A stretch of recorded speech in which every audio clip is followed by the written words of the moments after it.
За яг өнөөдөр ингээд монголчууд болохоор одоо спорт, урлаг одоо бүхэл одоо урлаг спортоор одоо яг дэлхийд одоо ингээд таригдж ирж байна л та. Одоо жишээ нь ингээд сая хэл одоо Азийн тэмцээнд манайх 2 дунд орсон. Тэрэн дээр бол ерөөсөө Аз болоод дэлхийд аяар бүгд ингэ хүрээширч байгаа байхгүй. Монгол ямар ирч хүчтэй, ямар парахмаар юм бэ гэдэг. Бүр дуу хүртэл гаргаж байгаа байхгүй сонсоод. Тэгээд Мишель гээд одоо урлагийн дээр Казахстанд болсон олон улсын тэмцээнээс Мишель маань бас тэрүүн байранд орлоо. Тэгээд тэрний үзлэг хандлага нь өндөр олон улс нэр хүнд нь өсөж байгаа Монголын нэр хүнд. Энийн үр дагавар нь цааш яах вэ гэдэг л асуултыг өгөөс тавьж л байна л да. Ямар нөлөөтэй байх вэ? Одоо цаг үед олонд нөгөө ядуу буурай хүдсэн дээлтэй морь ундаг гэдэг хүмүүсээс шал ангид юм а гэдгийг тэдэнд ойлгууллаа. Тэг саяхан. Гэхдээ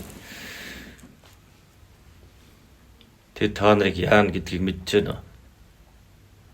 Мэдэхгүй байна. Та нараас бүгд болгоомжлох болно. Яагаад юм бол? Хүн цөөдөө мөртлөө. Өрдийн түүх байна шүү дээ. Хүчрхэг болгох юм бол яадгийг тэд ясмахаараа мэдэрсэн улс орнууд. Тэгэхээр тэр хэрээр та нарыг хагалгаж, бутаргаж, өөрсдийн соёл авахыг энэ болгоноор уруу татаж янз бүр болох гэж энэ ажиллагаа маш их эрчимжих болно гэдгийг л өгөн мэдэж байна. Тэд та нарыг эхлээд морь унсан, хөдөө хэрээр давхсан ер нь нэг бүдүүлэг тийм л хүмүүс гэж бодож байгаа шүү дээ төсөөл. Санийдээ Солонгост болсон шавуун дээр ч гэсэн бусад багийн тамирчид нь болохоор Монгол хамгийн сул баг юм шиг байна гэж бодоод амархан дийлцэх нь одоо гэрчлүүнд буцаана гэсэн ялагдал дуусгасан байна. Гэтэл тэс өөр байна. Тэдний бие балдар, яриа хөөрөө, авиас чадвар маш богино хугацаанд сэтгэх гих мэт зүйлс нь гоц байна. Тэгвэл бид эднээс болгоомжилж өөдн гаргаж болохгүй маа гэдэг сэжмийг тэд дэлхийн нийтээрээ хүлээж авсан байна гэсэн үг. Тиймээс та нарыг өөдн гаргахгүй тул бүгд дэрвихээр хичээх болно. Нэгэн л та нар өрсөлдөе гэж л тийм болсон. Тэгээд шахуулах уу эсвэл тэмцэлтэх үү гэдэг л үлдэлж байгаа. Гадныхан бол та нарыг хүчтэй байлгахгүй тулд өөрийн талдаа уруу татна. Өөгн, бэлэглэн, уусгана. Найр тавина, зөндөөл юм болно. Өөрсдийнхөө хил аялга, дуу хуур, шашин шүтлэг бүх юмыг хүртэл найр тавих боломжтой. Тэгж өөрсдийг ч мартагнуулж чадвал тэдний хамгийн сайн хэрэг болно. Соёлдоо уусгаж авах гэж байгаа юм байна шүү дээ. Тэгэхээр бид нэр яаж дархлаатай байх вэ? Улмал нэгтэр, улмал үндэсний үзлээрээ бай. Тэд та нарыг улмал өөрсөндөө татах гэж оролдоно. Өөрсдийн нөлөөндөө оруулж байгаа л улс орныг мөхөөдөг юм шүү дээ. Тэд бүр язгуур үнцээ мартаад бүр хин гэдгээ ч мэдхээ байлдаг гэд бод. Хин гэдгээ мэдэхгүй бол тэд ус байх эрхгүй болсон хэдэн хэрмэл хүмүүс л болдг юм да. Яагаад бид нарыг эснээс дээш нь гаргаж хүчтэй байлгаж болохгүй гэж хариулсууд тэгтлээ хичээдэг байсан юм бол. Бид нар бусад улсыг эзлэе гэхэд ямар нөгөө улсуудыг колоничлоод дарлаад байхгүй байхад Шудраг байхад шудраг усаар баяжсан, шудраг бусаар их мэдлэлд хүрсэн энэ болгон яах вэ? Бүгд устгагдах учраас. Энэ болгоноор тэжээгцэн тэр болгон зүгээр л та нарыг өөдн гаргана гэж юу? Нэгэнт Тэнгэрийн ивэлээ аваад хөдөлгөөнд орох юм бол биднийг хүйс тэмтэрч чадах хүч үүснэ гэдгийг тэд мэднэ.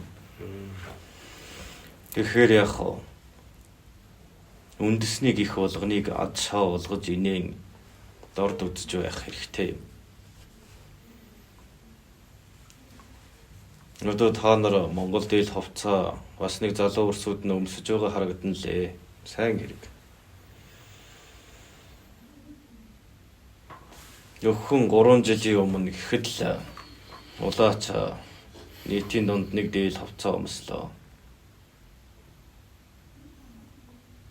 Тэгэхэд хүмүүс хараад шоолж байсан юм шүү дээ. Хөдөөний тэнийг байна. Яг л өөр газрын өөрийнхөө их оронд баахан цагаачдын дунд Монгол хүн алхаж байгаа мэтлүүлаачд мэдрэмж төрсөн гэж бод.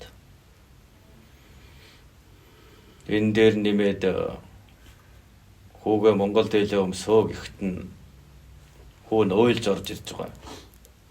Манай найз нөхдүүд намайг хөдөөний тэнэг гэж хоолоод байна. Би дахиж хизээш дээл өмсөхгүй гэж. Ийм байхаар Монгол хувцас өмсөн ягд монголчуудад ингэж шоглуулж нүдний хоронд ордог үлээ. Тэгэхээр нийтийн ухамсар болоод өнцөрхөг үзэлтэй байна уу юу гэдгийг ингэж шалгацдаг юм шүү дээ.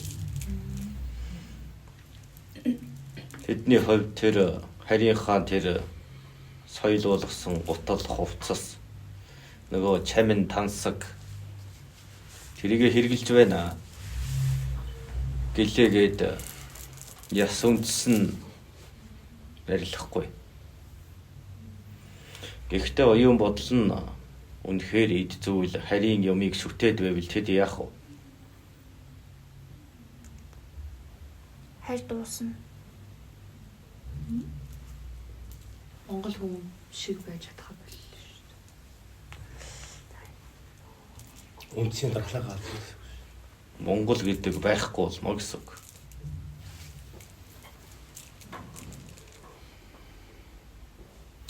Тэгэхээр энэ олон нийтэд нь харь газрын юмыг гайхуулж чамирхдаг ийм хүмүүс бол харийн тандоолууд гэж үзэж болно. Үндэсний урвагчд гэж үзсэн ч болно.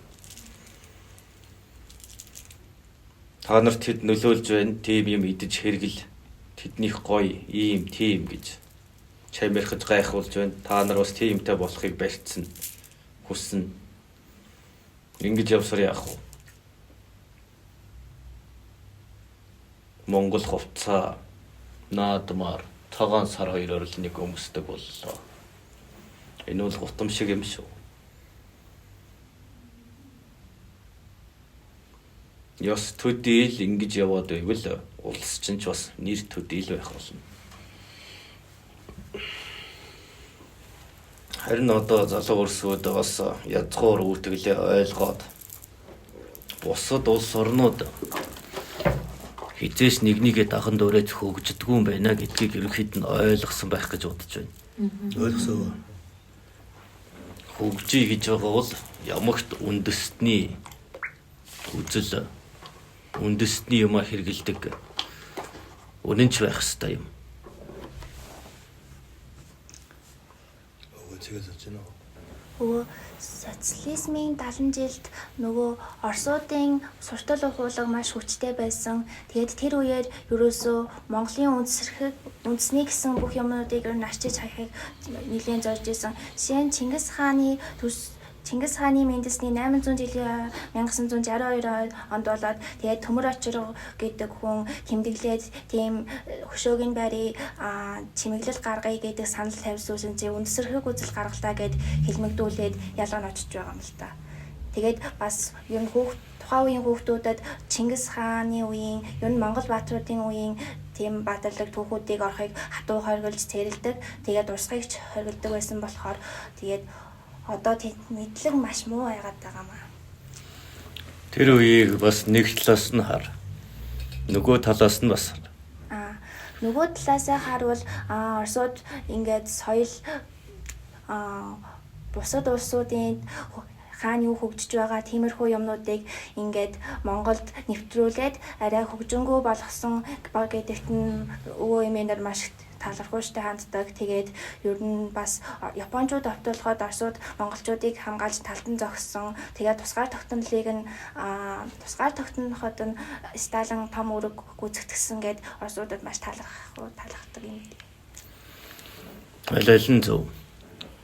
Улс төрч хүн гэдэг чинь бас мэдрэмжтэй байх хэрэгтэй байдаг юм.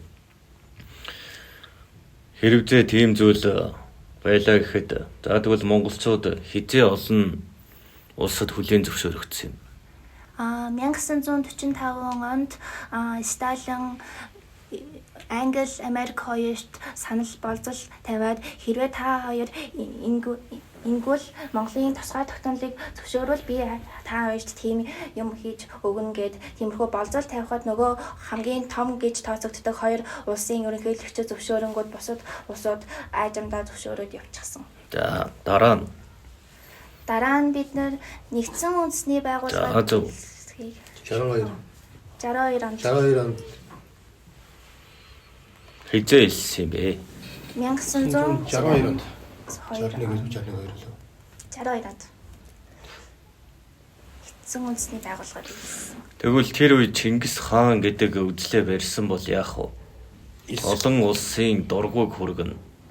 Тиймээс төр зур арга хэмжээ аваад улс орноо баталгаажуулахын тулд яах вэ? Хэдэн хүнийг залхаан шийтгсэн дүр үзүүлээд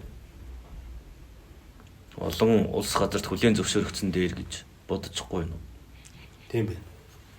Энэ бол улс төрчийн нарийн мэдрэмжийг хэлж байгаа. Хаана гих хүсэл байгаа. Гэхдээ тэр хаанд гомдолтой маш олон улс орнууд бий. Гэтэл бид өөр улс оронтой хамтрах гээд хүлээн зөвшөөрөх гээд ядаж байна. Тэгэхээр төр зуурдаа ингээд хааж хоригсон мэт байж байгаад хүлээн зөвшөөрөгдөх нь чухал угаая. Тийм байна уу? Тийм байна. Нэгсэн зөвлөлтэй гэж хэлсэн. Чингис хааны мэдсдийн 800 жилийн 60 онд болсон. Тэгээд 2 жилийн дараа нэгдсэн үндэсний байгууллагад хэлсэн. Яг тийм юм уу? Тэрийгээ судал та. Хизээ илсэн юм бэ? 62 онд үстэй. 61 гэлээ. Чана Үгүй 61 гэлээ 63 хэрэг. Тэгээд манаас үүс таарчааш нэгдсэн үндэсний байгууллагад хэдэн онд хэлсэн. Урган жилийн өмнө бүр он сартаа тогтоож ирсэн шүү дээ. Хөгсөн мартсан байна уу? Мартсан байна. Яа толгоцсон шүү. 62 онд. Тэгээд тухайд болсон бүх юмыг нь он сартаа тогтоож ирсэн. Хэд юм? Тийм 61 он байна. 61. За тэгвэл Чингис хааны төрсний 800 жилийн ойг тэмдэглэх гэж бэлдэж байхад яах вэ? Хоригдсон байна. Зармын залхаан шийтгсэн нэртэйч байж болно. Энэ бол манай тэр үзэлд болохгүй зүйлээ. Яагаад гэвэл энэ Оросч нь хүртэл Чингис хааны хөлд төвөөгдөж бас үр хойчт нь хэдэн зуун жил дарлагдж байсан шүү дээ. Тийм байхад яах вэ? Ийм ус цадсан үйлдэл гаргаж болохгүй. Тэгэхээр ийм үндэсний хөдлийн зүйлийг дарсан байлгаж байгаад эхлээд горол зориг олон улсад хүлээн зөвшөөрөгдөх нь чухал гэсэн мэдрэмжийг барьсан байна. Тухайд хамгийн зөв шийдвэр байсан гэж үзэж болох юм ээ үү? Маш зөв арга барил. Та нарын ганцхан Орос ч юм уу хэдхэн улс л хүлээн зөвшөөрөөд бусд нь эсэргүүцээд ивэл ямар байна? Баталгаачихгүй шүү дээ. Тэгэхээр яах вэ? Баталгаажгын тулд яах ёстой? Тэднэр хүлээн зөвшөөрөгдөх ёстой болно. Бид нэр хүлээн зөвшөөрөгдсөн байхад яана гэж та нар үеийн үедээ эндээ туурах тусгаар улс орондоо хил хязгаараа баримтлан аж төрсөөр байх болно гэсэн үг юм.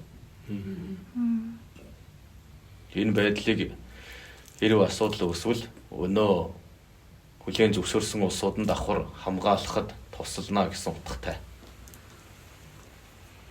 Ахан дүүсээ хядаж тэгээд түүх соёлоос татгалцахаас өөр илүү сайн аргаар тусгай тогтнолоо зөвшөөрөх боломж байсан болов уу? Техник өнгөрсөн л.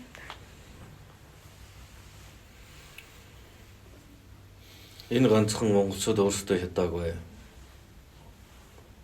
Монголыг Монголтой муудалцуулж байж газар нутгийн хоёр талаас нь хувааж авсан шүү дээ.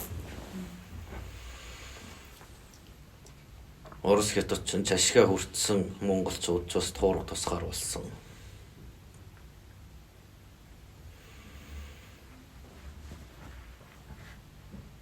Яг л ховилдсан юм шиг. Тэндээс одоо ингээд тэг хүмүүсийг хэлмэгдүүлж боод тэг инг гэхэд яах вэ? Монголын газар нутгаас өвөр Монгол руу дамжаад энд ингээд хэлмэгдүүлэлт болоо биднийг маш ихээр хятаж байна. Тэгэхэд тэрийг сонссон өвөр монголчууд яах вэ? Хэлмэгдэж үзээгүй учраас тийм учраас яасан? Хятад. Хэлмэгдүүл Хятадуудыг дагъя гэсэн. Хятадуудыг дагангууд яасан? Ястай тэран тэд дураараа ирсэн шүү дээ. Тэгвэл нөгөө талаас нь монголчууд хойд хэсгээ авахыг хүсэж байсан ч бас л улам буряд хүмүүсийг хэлмэгдүүлсэн энэ төр гэсэн тийм зарлиг ирж байгаа юм шүү дээ. Тэрийг гүйцэтгэж байтал бас л нөгөө дөрвөд зүгтж байгаа хэдэн хэл даваад хэлнэд Монголд хэлмэгдүүлэлт болж байна. Алж хятад хонь гаргаж ирэх хөнгө боллоо. Гэхэд Монголыг тэд даахгүй. Ингээл бодлого гэдэг чинь энийг хэлдэг. Тэгэхээр үеийн үе та нар санаж авах зүйл бол тухайн үед ядуу буурай байсан байж болно. Гэхдээ ямар ч байсан алдагдсан газар нутгаа заавал буцааж авах ёстой. Эндэл хатуу үзэл баримталтай байж хүмүүст төлөвшөхгүй бол вайрны газарт хэдэн малтай Монгол гэдэг нэртэй ийм юмд байгаа биш. Энэ маш их хичээл зүтгэл, маш их цусаар олдсон зүйл юм аа л гэж хэлээд байгаа.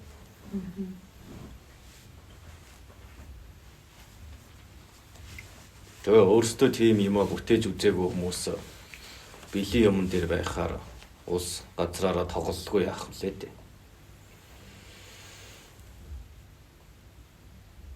Хүний нутгийн чулуун хүртэл хөл холгодог юм шүү дээ.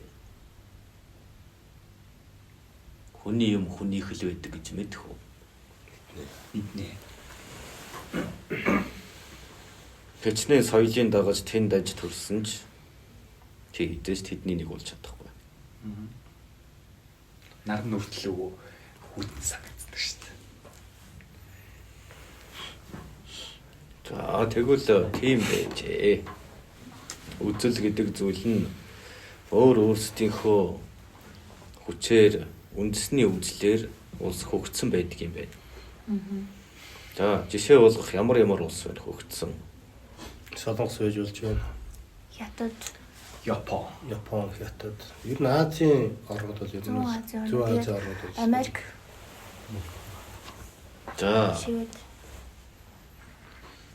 ер нь ингээд тэр болгоны гүн ухааныг судлах юм бол уламжлал үндэсний үзэл хоёроо маш их дэмждэг. Бас үндэсний хийж бүтээсэн зүйлсээж харийнхнаас дээш гаргадаг. Харийнхныг нэг ёсоор дорд үздэг. Гаднаас орж ирсэн зүйлийг авдаг. Өөрсдийнхнийг л авдаг. Манай удам цус бол ийм эднэр бол хамаагүй гэсэн зарчимтай шүү дээ. За тэр өрн тийшээ очиод ирвэл би викингийн удам гэл барддаг хүмүүс байна. Хямсгар. Liverking. Исланд. Инхээр үндэсний үзэл гэдэг зүйлээр хөгжсөн улс орнууд тэрэндээ бахархаж омогсож явдаг юм. Харин тэрийгэ алдах үед тэд өөрсдийнхөө үгдээс гарал үүслээ жигшин шүүж бусдыг аялдан дагалдаж эхэлж л байгвал тэр улс хөннө гэсэн үг. Тасаа ярианда нөгөө нэг алдагдсан газар нутгаа буцаад авах одоо тийм хүсэл тэмүүлэлтэй байх хэрэгтэй гэсэн дээ. Тэгэхээр одоо алдагдсан газар нутгаа буцааж авлаа гэж бодоход хойд хэсэг маань нэг тийм ер нь Монгол гэж хэлэхээс ч юм уу тий яс цус гэж хэлэхээс ичдэг юм шиг санагдсан. Тэгээд урд хурш маань бас ялгаагүй одоо нэг соёлын янз бүрийн одоо нэг хүлийн зөвшөөрөхгүйг шалтгаалаад бас л жоохон даруулж байгаа. Тэгээд энэ мэдчлэн иймэрхүү асуудал байсан ч гэсэндээ бид нэр тэр соёлтой хүмүүсийн нэгтгэн гэсэн тийм зүйл байх шаардлагатай юу? Цаг үе яаж ч өөрчлөгдөж болно шүү дээ. Тэгээ бүгдээрээ цус солилцсон. Бид нарт одоо болохоор одоо ийм гашууныг болж өнгөрсөн. Тэгээд одоо энэ хоёр ахын дүүсээ дахиж авах хизээж боломжгүй болчихсон л гэж ярьдаг манай багш нар. Боломжтой болгохын тулд заавал гисгэл хэрэгтэй юм байлгүй дээ тэр хоёр шүү дээ. Ихтэй тэнгэрийн зэрлэг буулаа гэж та нар хизээч даахгүй шүү дээ. Эргэлдэж байгаа бол тэгэл чадахгүй л гэсэн үг. Мөнх тэнгэрээс зэрлэг буулгалаа. Ийм байна, тийм байна гэвэл энэ солиотой тэнгийг эмч дамчид үзүүл. Хайртай хоёр хөршийн минь, ахан дүүсийн минь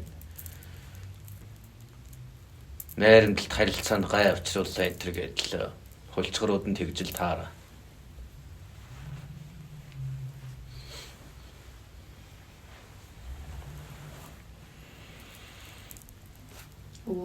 Алдагдсан газар нутгаа эргүүлээд авахтаа тул одоо тийм зэр зэвсгийн хүчээр ирэхээс илүү бодлогоор авах гэсэн үг.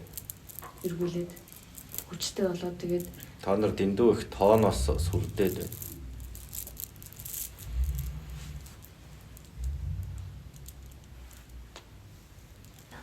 Одоо Орос хятад хоёр чинь маш олон бага ястонуудаас тогтсож байгаа. Жишээ нь хятад болохоор төвөд, уйгуур, өвөр Монгол тэгээд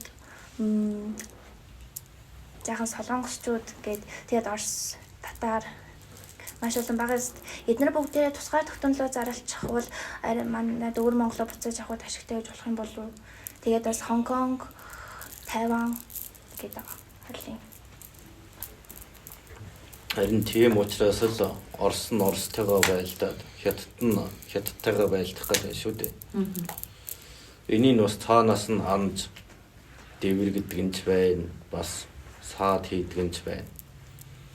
Энэ бол ерөөсөө л юу вэ? Ирэх ашигын тэмцэлтэй юм. Хэдэн ард түмэн өгөх нь чухал биш.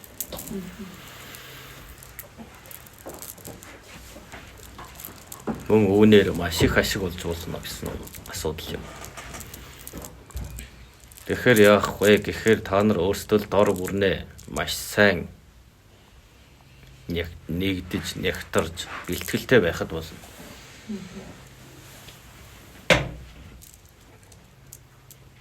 Та нар чинь төмөр шувуутай билүү? Тий. Хоёр талаас чи ингээд газраар хашцсан юм байна, тийм үү? Орж гарах чинь. Тийм байна уу? Тий.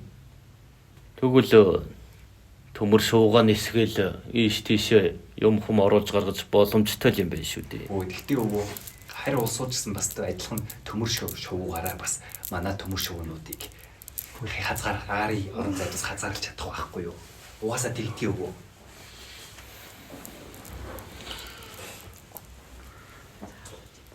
Уган дээр бид нар торгоны замаараа баруунтай худалдаа хийгээд гоё ашиг олоод соёлоо солилцоод өөрсдийнхөө амиг зараад болцдог байсан л юм билээ.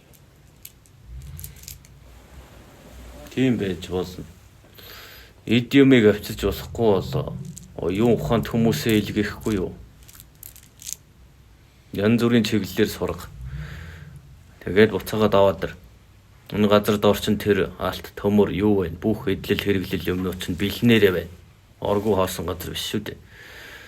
Юу хэрэгтэй? Оюун ухаантай хүмүүс нийлээд тэр юмыг бэлтгээд шин зүйлсийг бүтээж болно. Тийм биш гэж юу? тийм үү. Ямар ч баялаггүй ирнэ.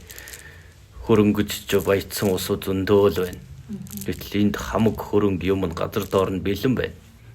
Хэрвээ та нар үнэхээр сурын мэдээ гэсэн хүмүүсээ дэмжиж, явуулаад, сургацгаад эрдэм мэдлэгээ ашиглаж болно гэх зөвшөөрлийн өгөөд ийм тийм хэрэгтэй гэвэл тэрийн газраас нь ухаа гаргаад өгчих юм бол уул ус газрын эзэд чинь догшрохгүй. Өгдөөд свид чинь та нарт хатуурхаад байхгүй шүү дээ. Нөгөө нэг эрдэм боловсролтой арай ухаантай хүмүүс тэрийг ашиглаж байгаа болохоор тэгэж гамтай арай ухаалаг ашиглан тийм болохоор догшрохгүй гэсэн үг. Та нар өөрсдийнхөө юмыг өөрсдөө хэрглэж байгаа учраас идэх юмаа өөрсдөө хэрглэж байна. Өвнөрөөс бодоод байсан чинь бид нар утастай болсон гэд иймэрхүү орчин үеийн агж хэрэгслүүдийг сайн ашигладаг хийнэ ерөөсөө өөрсдөө энэчнээ хийж чаддгүй дандаа гадаадаас оруулж ирсэн юмыг л Харин тэгэл та нар залуу өрсөд юу бэлдэх гэвэл би ядаж тиймний жижиг юмыг ингэ сурах хэрэгтэй. Би болохоор ингэдэг хэрэгтэй гэх мэт. Гэхдээ өөнд мэдээж юу хэрэгтэй вэ? Төр улсынх нь мэдлэгний дэмжлэг хэрэгтэй. Зоос хэрэгтэй болно. Ингэж л уйлдаж явбал 10 жил, 5 жил, 2 дахь ээлж нь дахиад 5 жил, ингээ 10 жил болоод юм хийх боллоо гэхэд яах вэ? Эхний 5 жил яваад ирсэн хүмүүс суурэ бэлдэж хооронд дараагийн 5 жилийн хугацаанд сураад ирсэн хүмүүс шинжилгээг хийгээд ингээд шинэ бүтээлүүд бий болж өрсөлдөнө. Бүгдийг өөрсдөө хийж бүтээж болно гэсэн үг юм.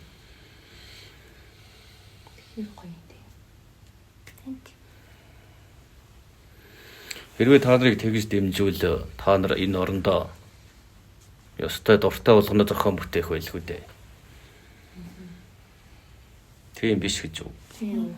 Бүх хийх юмнууд нь байгаа юм чинь. Материал. Гэхдээ хулцгар гэдэг нь бол үнэ.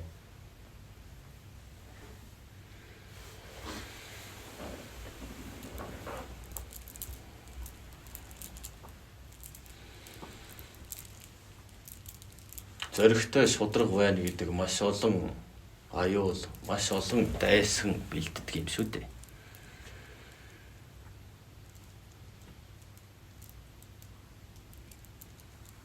Харин хүн амар тайван амьдрахыг хүсдэг.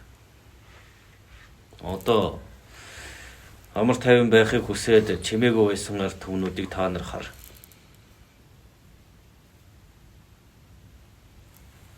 Өөр бухимдалтай. Төр улстай гомдолтой, идэж уух юм нь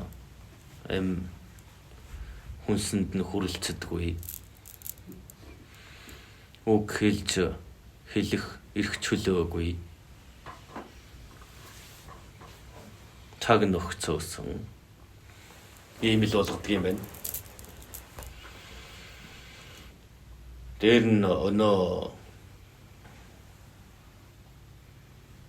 та нарыг хуйлаас гадна шашнаар нь маш их дардаг. Буруу зүйл хийсэн буруу үхтэй хүнч бай, буруу үйлдэл таарвал орхичих гэж хэлдэг. Тэрийг бурхан шийтгэх чинь эсвэл үүлийн өрн шийтгэх юм байгаа юм. Зүгээр л орхих гэсэн хулчгар үзлийг та нарт төлөвшүүлдэг. Ингээд хууль цаазаас нь гадна шашин шүтлэх нь ингээд мунхаг бай гэдгийг заагаад байвал энд хулгай, дээрэм тэр байтугай зүйлс хүчээ авсаар л байх болно.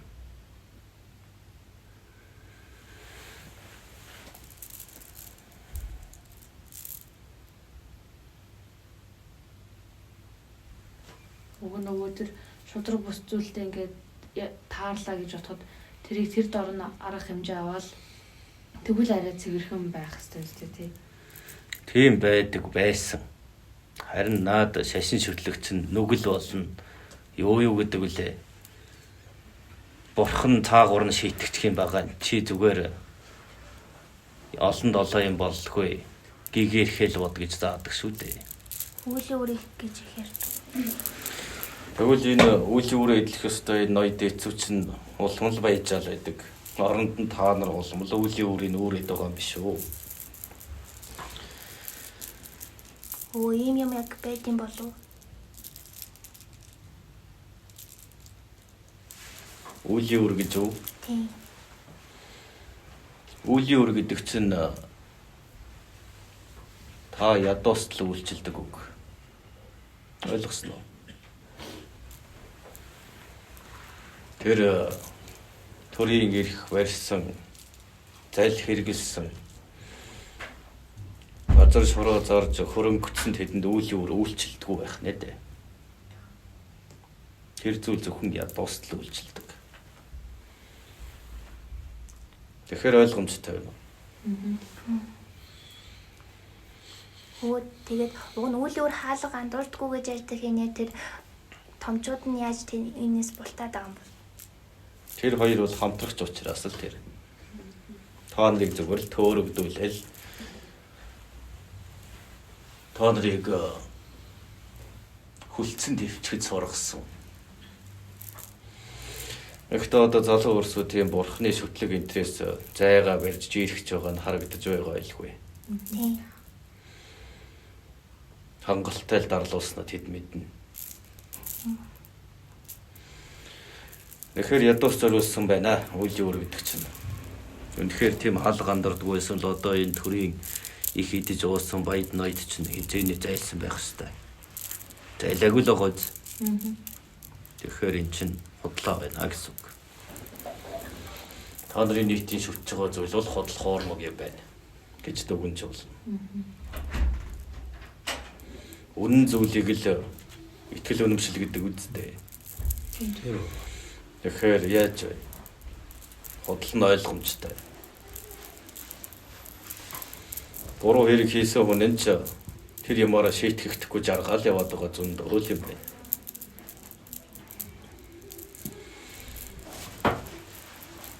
За, өвгийнх нь айлдах зүйл ингээ болж байна. Ялалаа. Салаа.